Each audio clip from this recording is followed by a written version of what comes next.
Hey,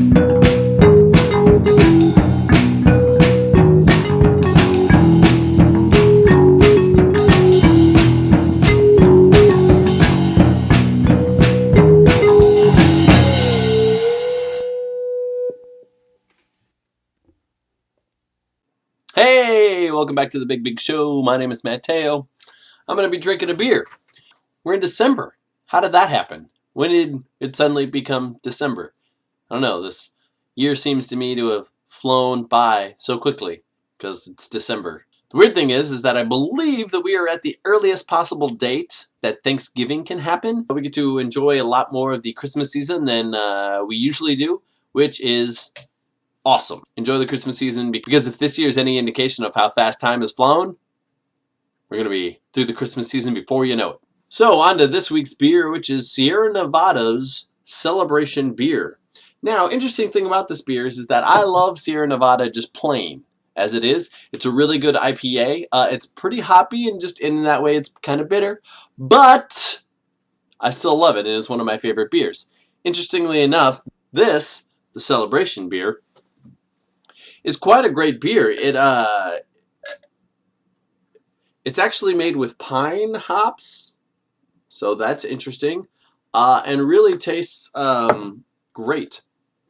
You know, at first you get a little bit of that pine citrus taste to it, just a little bit. I don't taste the citrus as much as other people do. Some of the reviews and stuff that I've read online says that grapefruit in it, but I don't really taste that grapefruit. But I do taste the pine at first, and then it becomes that kind of bittery, hoppy thing that I like and hoppy beer people like, and then has kind of a smoother finish to it, so it doesn't quite linger as long as other hoppy bitter beers. As you can see, it's definitely the color of like your normal IPAs and whatnot. Overall, it's a beer I like, and I will recommend if you like the hoppy bitterish sort of beer. Moving along. I literally am like 2 hours out of seeing the movie Lincoln.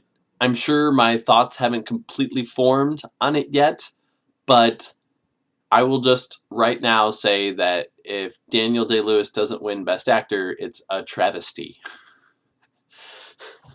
I say this full well, knowing that I love Steven Spielberg. Pretty much everything Steven Spielberg has done you can't help but love. I mean, he's such a great director. I heard an interview on the Kevin Pollak podcast, if you look that up on YouTube, with Nathan Fillion. Nathan Fillion talks about his little role that he had in Saving Private Ryan and how, you know, he had trouble kind of getting to that crying spot. Spielberg just kind of pulled him aside and said a few things to him, which he didn't share what those things were, but he said when he came back on set he was ready to go. I love Spielberg, with the exception of Crystal Skull, which isn't just one of those snarky things that's easy to poke fun at.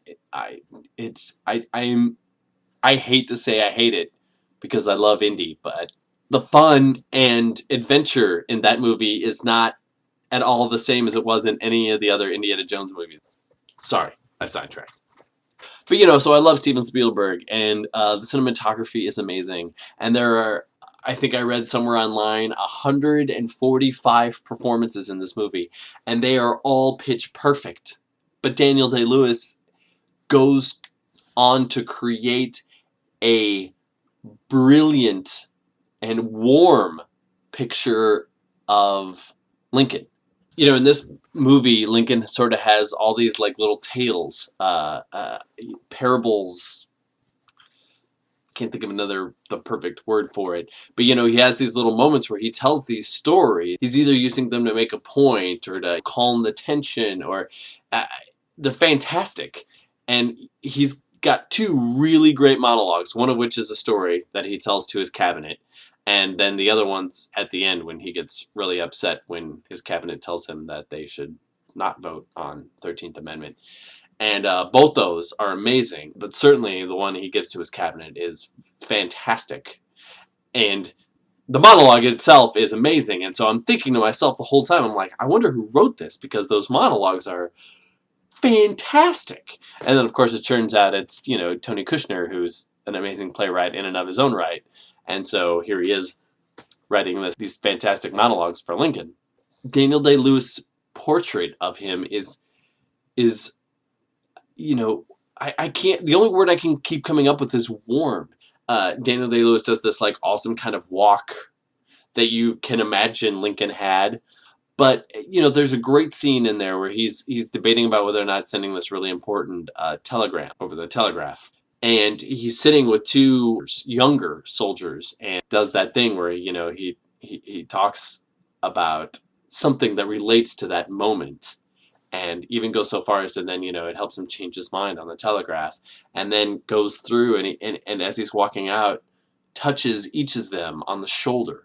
And there's just something about those little moments that he does like that that make you feel the warmth of that character. And there's a lot of time too where he'll shake somebody's hands or he'll be talking with someone and, you know, he'll take their hand and put his hand over it, you know, which I always feel is sort of a, I don't want to say intimate gesture, but it's a, you know, again, that stupid word, warm. It's just such a warm gesture and really helps you understand why people liked Lincoln as a person so much. I mean, we obviously know that from history, certainly his beliefs as to what we should do about slavery and, you know, passing the 13th Amendment, we can definitely understand his empathy toward the idea that all people are created equal. But Daniel Day-Lewis's performance really helps sort of bring that idea home.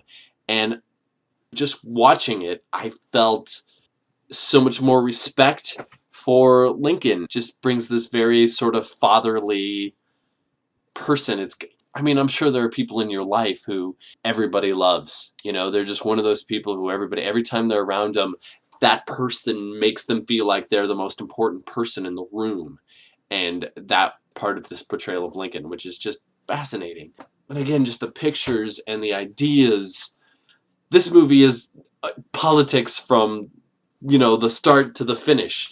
It's amazing. I mean, I love it. It's so great and superb and fantastic.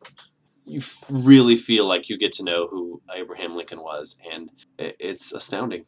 So go see that because it is just a superb film and an amazing performance by Daniel Day-Lewis. Even hits the home life. Sally Field plays Mary Todd, and you know, there's this amazing scene between the two of them where they're discussing whether or not they should let Robert join the army. It's not even whether or not, because at that point, Abe has already said, yeah, he's gonna go. We can't stop him.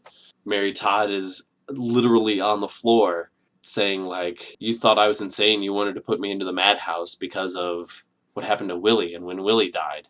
Abe just comes out and says it. He's like, I only wanted to send you away because I couldn't deal with the grief at the time. I couldn't. I had other things happening that I had to move on. And it's such an amazing scene, and it's kind of a tearjerker and fascinating and great. Forgot to mention as well, Tommy Lee Jones puts in a staggeringly good. He's fantastic in this movie. You got Joseph Gordon-Levitt, who has a really kind of a bit part as Robert Lincoln. Hal Holbrook is in it. He's amazing as this, obviously he's old, but he's amazing as this old senator in the movie. And Jared Harris, who many of you would know from Mad Men or the latest Sherlock Holmes movie. It took me forever to figure out who he was because he plays Ulysses S. Grant. And it took me forever I'm like, I know that actor, why can't I be? And then I finally, oh yeah, Mad Men, duh. So Jared Harris also putting in a great thing. All I got, to talk about today was Lincoln. I don't know how else to talk about these fantastic films without filling up a whole 10 minutes talking about them, but it was such a great film that I felt it was necessary to devote the whole 10 minutes to it. I do want to talk about, at some point, The Walking Dead video game. I finally finished episode 5 this past week. I may be doing a whole separate blog on that. That'll probably come out on Monday. If you're looking for a really good sort of RPG-ish but short video game, I highly recommend Walking Dead. But we'll talk about that this Monday. So that's it. That's all I got to talk about then today was Lincoln. My name is Matteo. I just finished another beer.